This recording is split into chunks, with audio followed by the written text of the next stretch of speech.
Anne Lacaton, Jean-Philippe Vassal, nous sommes architectes et nous sommes aussi les architectes de ce bâtiment, le FRAC, que nous avons construit, terminé donc, en 2013. Et on trouve ça très très intéressant aujourd'hui, l'idée d'habiter, et qui n'est pas seulement liée à une maison ou à un immeuble ou à un logement, mais habiter, c'est habiter dans n'importe quel espace. Cette idée de travailler en considérant l'habitant, l'usager, ça nous intéresse énormément. On a fait pas mal de projets sur l'habitat, mais aussi beaucoup qui concernent des centres d'art contemporain, comme le Palais de Tokyo à Paris, ici le FRAC, et puis d'autres types de bâtiments, type bâtiments universitaires, mais beaucoup de logements. Dans ce travail, on a aussi un intérêt particulier pour toute situation existante. Tout ce qu'on a entre les mains quand on commence un projet, et on verra ici à quel point ça a été important, c'est une chance pour le projet, une richesse. On considère toujours de façon positive cette qualité de l'existant pour lui rendre une valeur et constituer la première valeur du projet qu'on va faire. C'est finalement d'amener le moins de matériaux possible parce qu'il y en a déjà plein qui sont déjà là et qui existent. Donc ici à Dunkerque, la première chose, avant même le bâtiment existant, c'est la mer. Et puis effectivement, il y a ce bâtiment qui est là, avec toute son histoire. Et là, immédiatement, on essaie de comprendre ce qui s'est passé, d'où ça vient. On regarde les vieilles images du port. Et puis, des centaines de hangars qui étaient là, de grues, de bateaux, d'activités, etc., qui étaient là et qui ne sont plus là parce que l'activité a disparu. Et il y a un bâtiment qui est resté là tout seul, perdu, qu'on a laissé parce que c'était le bâtiment emblématique qu'on appelait la cathédrale, qu'on appelait AP2, et dans lequel on fabriquait des bouts de bateaux énormes. Puis il y a quelque chose de nouveau qui arrive, le programme du Fonds régional d'art contemporain qu'il s'agit d'installer dans ce bâtiment. Et là, la première réaction immédiatement, en visitant les lieux, c'est pas seulement de se contenter de l'image extérieure, un peu symbolique de ce bâtiment cathédrale AP2, mais c'est rentrer dedans. Et là, c'est l'impression, elle est surtout quand on rentre dedans, on prend conscience d'un vide énorme, et ce vide, il a une puissance incroyable. Alors que le programme nous dit, mais il faut construire dedans 4-5 niveaux. Il faut remplir. Il faut remplir parce qu'on aura des salles d'exposition, des salles de stockage, des bureaux d'administration. On se dit, mais c'est pas possible de remplir ce vide, on veut le garder tel qu'il est. Comme si ça aurait été stupide de remplir une cathédrale. Puisqu'il est tout seul, on va créer le frère jumeau.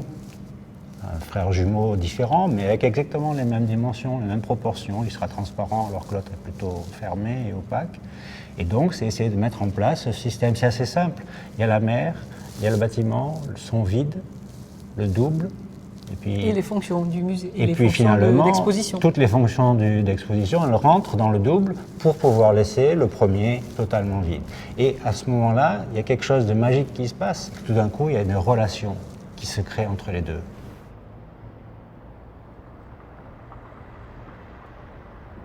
Dans notre travail, il y a quand même une donnée qui est importante, qui est celle effectivement de la liberté.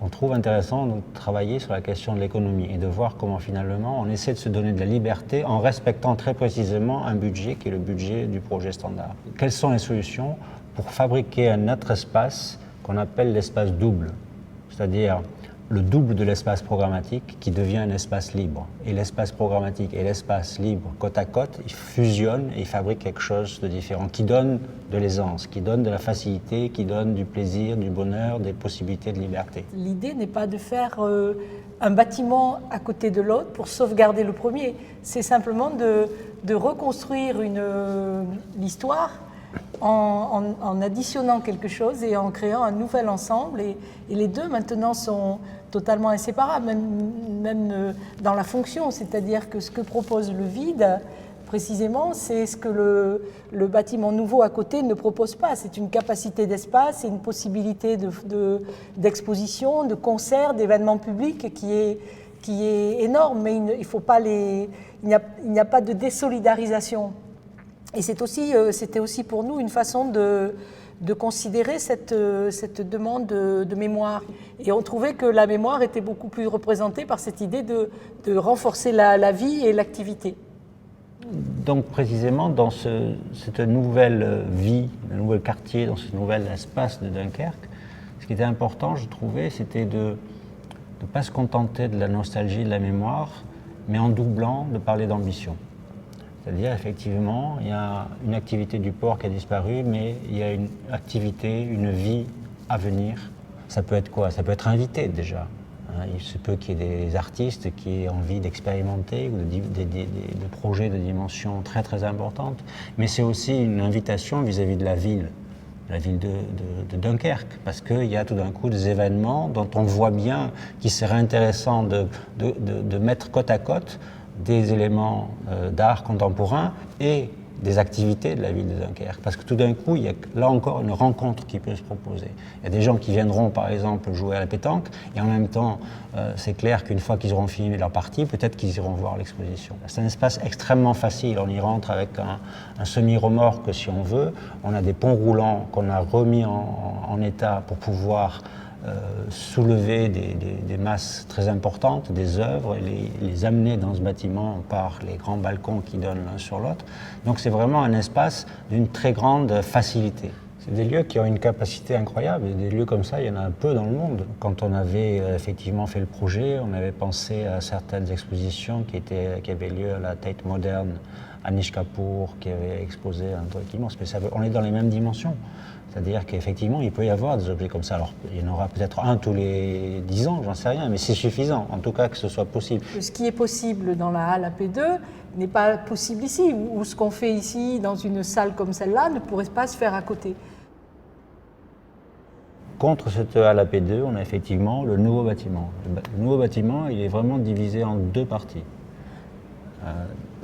De ce côté-là, ce sont toutes les réserves et tous les stockages, et de ce côté-là, ce sont des salles d'exposition multiples, différentes. On a un monte-charge très très fonctionnel entre les deux parties, qui fait que très simplement, normalement, les œuvres qui sont dans le stockage, qui sont dans des conditions climatiques extrêmement protégées, peuvent passer dans telle ou telle salle d'exposition qui lui est immédiatement contiguë à tous les niveaux.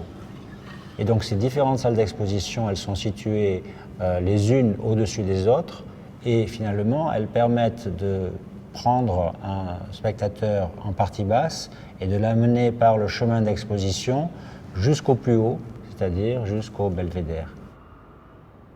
À travers ce dispositif du doublement de la halle AP2, de la mise en place du programme dans le double de la halle AP2, on arrive à trouver une sorte de parcours scénographique pour un visiteur depuis le bas jusqu'en haut. Et c'est là effectivement qu'on se met en relation de façon incroyable avec la mer qui est à côté, avec le paysage, avec la plage. Et vraiment, tous ces espaces en plus, nous, c'est ce qu'on recherche dans l'architecture. C'est précisément les espaces qui permettent de profiter des espaces qui sont programmés, mais en même temps d'avoir une sorte de temps un peu différent, où les gens parlent entre eux, où les gens se racontent ce qu'ils ont vu, ou des espaces qui ne sont pas forcément très définis, libres. Un peu une sorte d'extérieur qui est à l'intérieur. C'est un espace aussi qui est très particulier et qui est lié à la conception climatique du bâtiment. Pour la conservation des œuvres, pour les expositions, donc il y a souvent un contrôle du climat à faire dans les espaces. Et donc souvent ça amène à quand même un peu les fermer pour pouvoir contrôler la température, l'humidité. Et donc le nouveau bâtiment, il a une boîte à l'intérieur où on a pu mettre le programme et toutes les caractéristiques thermiques qu'on devait produire. Et on a une enveloppe qui, elle, reprend le format, la forme là, du bâtiment de la halle AP2. Et cette enveloppe, elle est détachée du bloc du programme. Et ce détachement produit de l'espace. Comme cette enveloppe, elle est transparente parce qu'elle est bioclimatique, c'est-à-dire qu'elle profite des apports solaires pour chauffer donc, cet espace entre les deux. Et au dernier étage, donc, ça produisait ce volume totalement fantastique parce que c'est le seul endroit où finalement on est complètement raccroché au paysage et à l'activité industrielle en fait, du site. C'est un peu une constante dans les projets, cette idée de l'espace double et de l'espace bioclimatique. On crée ça aussi, par exemple, dans les transformations des tours et des bars des années 70 pour donner de l'air, pour augmenter la qualité des logements et l'espace d'usage des logements. On l'a fait aussi pour l'école d'architecture de Nantes, par exemple, où on a pratiquement doublé la surface du programme. C'est des espaces qui favorisent la relation, qui favorisent les projets, parce que précisément, ils ne sont pas contraints par un programme et une fonction très particulière. Donc c'est à l'utilisateur de décider complètement ce qu'il veut en faire. Le bâtiment est conçu comme un espace très flexible, c'est-à-dire que même si les réserves sont contenues dans une boîte isolée, fermée aux conditions climatiques contrôlées, néanmoins ce n'est pas une boîte rigide, c'est-à-dire qu'on est dans un système de plateaux.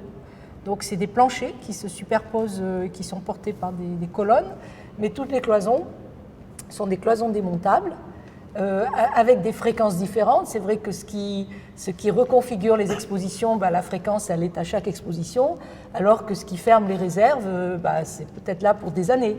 Mais tout est en fait composé par ce double système de plateaux libres et d'éléments verticaux qui referment ou pas des espaces, mais qui, eux, sont des éléments plus légers, qui ne font pas partie de la structure. Cette idée que finalement, un FRAC, chaque année, achète des œuvres à des jeunes artistes et les stocke, et puis ensuite les fait voir, les amène dans des endroits différents. Et ça, accumulé sur un certain nombre d'années, tout d'un coup, on prend conscience qu'il y a un trésor incroyable. Et pour nous, c'est vraiment une fierté toujours de travailler comme ça pour des choses qui ont une dimension publique aussi forte, parce que c'est ce qui fait aussi notre bien commun, notre identité. Et c'est vrai que cette idée de la richesse des œuvres, et quand on sait la quantité qu'il y a d'œuvres ici, et de pouvoir se dire que finalement, il y en a pour des années à pouvoir montrer tout ça et que ça continue à grossir, ça mérite bien un bâtiment, Il y a l'Angleterre de l'autre côté de la mer, il y a la Belgique tout proche, il y a toute la France. Donc il y a effectivement tout d'un coup concentré à un endroit ici une capacité incroyable pour découvrir la région, pour voir les œuvres qui sont ici, pour savoir qu'il y a un carnaval extraordinaire qui se passe à Dunkerque. Ce bâtiment, il a la capacité à accepter tout ça et à créer la symbiose de toutes ces activités pour que quelque chose d'incroyable se produise.